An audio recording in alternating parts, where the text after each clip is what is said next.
यही 3 चरण में दी जाने वाली साधना मनु और सतरूपा ने सत सुकृत रूप में आए कबीर परमात्मा से प्राप्त की थी और सच्चिदानंद घन ब्रह्म की भक्ति करते थे।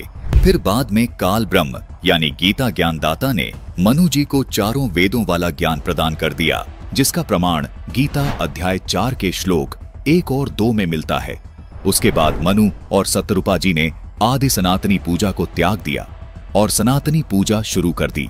केवल ओम नाम का जाप तथा तप करना शुरू कर दिया। रामचरितमानस के बाल कांड के दोहा नंबर 143 चौपाई नंबर 1 में प्रमाण है कि करही आहार साख फल कंदा सुमिरही ब्रह्म सच्चिदानंदा पुनि हरि हेतु करण तप लागे बारी आधार मूल फल त्यागे। वे साख फल और कंद का आहार करते थे और सच्चिदानंद ब्रह्म का स्मरण करते थे। फिर वे श्री हरि के लिए तप करने लगे और मूल व फल को त्याग कर केवल जल के आधार पर रहने लगे।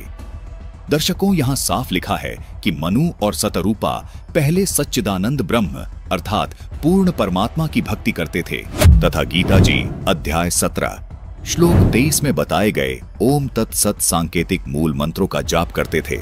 उसके बाद वे केवल फल आहार पर निर्भर होकर ओम नाम का जाप और तप करने लगे तथा फल खाना भी छोड़ दिया। उसके बाद वे केवल फल आहार पर निर्भर होकर ओम नाम का जाप और तप करने लगे। फिर उसके बाद उन्होंने फल खाना भी छोड़ दिया। आदि सनातनी पूजा को छोड़कर सनातनी पूजा करनी प्रारंभ कर दी। इसके बाद आने वाले ऋषियों ने ओम नाम का जाप करना भी बंद कर दिया और केवल तप करना शुरू कर दिया। दर्शकों, रामचरितमानस में वर्णित इस दोहे से ये स्पष्ट हो गया कि मनु और सतरूपा ने आदि सनातनी पूजा को छोड़कर सनातनी पूजा शुरू कर दी थी। इसके बाद इक्ष्वाकु तथा इक्ष्वाकु के बाद नाभिराज तक सनातनी पूजा चली और ऋषभदेव से सनातनी पूजाओं का अंत हो गया। मनु जी ने चारों वेदों को प्रभुदत्त माना तथा उन्हीं के आधार से ओम नाम को विशेष महत्व दिया तथा यज्ञ भी करने लगे, जो सनातन धर्म की साधना कही जाती है।